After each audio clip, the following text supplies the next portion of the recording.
Assalamualaikum warahmatullahi wabarakatuh. Bismillah, alhamdulillah, wassalatu wassalamu ala rasulillah Muhammad ibn Abdillah wa ala alihi wa sahbihi wa mawala amma ba'du. Dalam kesempatan ini saya akan menjawab dua pertanyaan mengenai qada puasa Ramadan. Yang pertama adalah bagaimana kalau kita punya qada puasa Ramadan tetapi qada tersebut tidak terpenuhi sampai datangnya Ramadan lagi.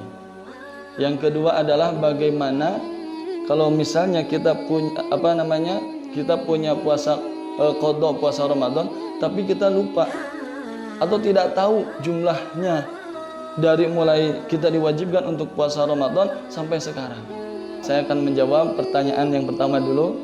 Bagaimana jika kita punya qada puasa Ramadan tapi sampai datang Ramadan lagi qada tersebut tidak terpenuhi? Nah, ini ada keterangannya di dalam kitab Fiqh Sunnah halaman 313 sampai 314. Silahkan buka. Redaksinya seperti ini: wa in akharal qada hatta dakhala Ramadan akhar shoma Ramadan al-hadir summa yaqdi ma alaihi ba'da wala fidyata alaihi. Nah, ini mengenai mengakhirkan qada puasa Ramadan ini ada dua kondisi. Yang pertama adalah liudrin, karena udur syar'i, misal sakit atau misalnya ibu-ibu nih hamil, tahun kedua menyusui, tahun ketiga hamil lagi dan seterusnya misalnya, sehingga qada puasa Ramadan ketika yang ditinggalkannya itu tidak sempat untuk diqada gitu pada bulan Syawal sampai Sya'bannya itu. Kalau misalnya liudrin, ini semua sepakat. In akharal qada, jika mengakhirkan qada hatta dakhala Ramadan al-akhir, sehingga datang Ramadan yang lainnya. Bagaimana sikapnya? Shoma Ramadan al-hadir. Kita puasa dulu. Kita puasa Ramadan yang saat kita jalani. Jangan sampai ketika kita punya qada, misalnya nih teman-teman ya, kita punya qada puasa Ramadan, kita nggak sempat untuk puasa Ramadan misalnya ya, terus datang Ramadan, terus kita malah mikirin qadanya. Jangan. Yang pertama adalah kita puasa Ramadan yang sedang kita jalani dulu. Setelah itu apa? Summa yaqdi alaihi ma ba'da, baru kita melaksanakan qada. Wala fidyata alaihi, dan tidak ada kewajiban fidyah. Ini jika karena ada udzur. Bagaimana kalau tidak ada udzur? Ini ada dua pendapat. Yang pertama adalah menurut Imam Hanafi dan Syekh Hasan Al-Bisri. Kata beliau, bagaimana? Sawa'un kana at-ta'khir li udrin aw li ghairi udrin. Kata Imam Hanafi dan Syekh Hasan Al-Bisri, hal tersebut yaitu tanpa fidyah, tidak diwajibkan fidyah. Itu sama saja, mau karena ada udzur, mau tidak ada udzur, tetap tidak diwajibkan untuk fidyah. Ini menurut Imam Hanafi dan Syekh Hasan Al-Bisri. Akan tetapi menurut pendapat yang kedua adalah menurut Imam Maliki, Imam Syafi'i dan Imam Hambali. Apa kata beliau? Wa khalafuhum fima idza lam yakun lahu udrun fit ta'khir faqalu an yasuma Ramadan al-hadir summa yaqdi ma alaihi ba'dahu wa yafdi ma amma fatah. Yang pertama ayyasuma Ramadan al-hadir, itu berpuasa pada Ramadan yang sedang dijalankan itu, yang sedang dijalani. Sama, jadi jangan mikirin qada yang sebelumnya, puasa aja dulu. Ketika sudah selesai Ramadan itu, baru summa yaqdi ma alaihi ba'dah, mengqada. Akan tetapi menurut Imam Maliki, Syafi'i dan Hambali, wa yafdi amma fatah, wajib untuk membayar fidyah. Nah, itu ya teman-teman semuanya.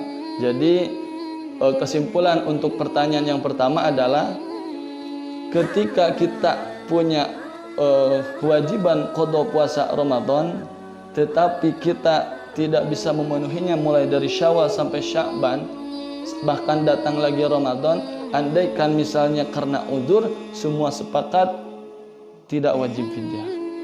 Akan tetapi menurut Imam Malik, nah ini tadi pendapat pertama adalah menurut Imam Hanafi dan menurut Syekh Hasan Al-Bisri. Akan tetapi menurut Imam Malik, Imam Syafi'i dan Imam Hambali, andaikan hal tersebut maksudnya itu mengakhirkan qada puasa Ramadan sampai datang lagi bulan Ramadan tanpa uzur, maka diwajibkan untuk berfidyah. Itu untuk pertanyaan yang pertama.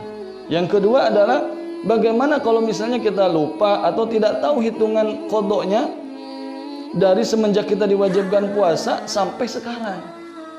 Yang pertama adalah ya kita harus tobat.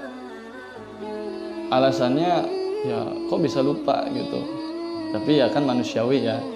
Yang kedua adalah kita memperkirakan jumlah berapa yang harus kita qada. Berapa hari yang harus kita qada. Walaupun itu banyak. Misalnya nih, kita wajib qadanya itu usia 10 tahun. Misal usia kita misalnya sekarang 20 tahun ya.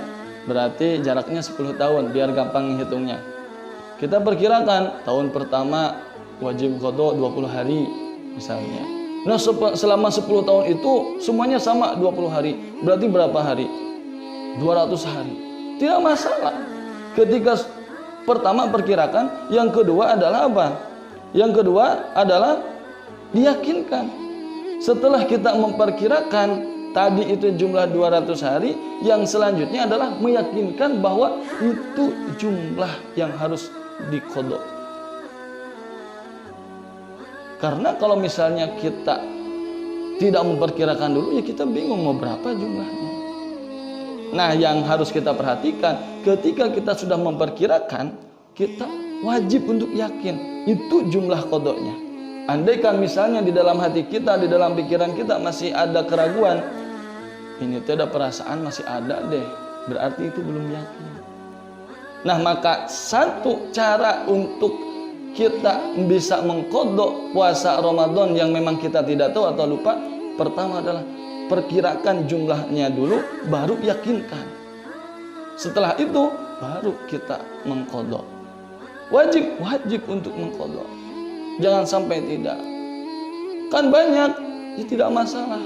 Daripada urusannya kita pilih apakah kita mau di dunia menjalankan kewajiban tersebut dengan mengqada puasa, atau kita urusannya nanti hitung-hitungannya di akhirat.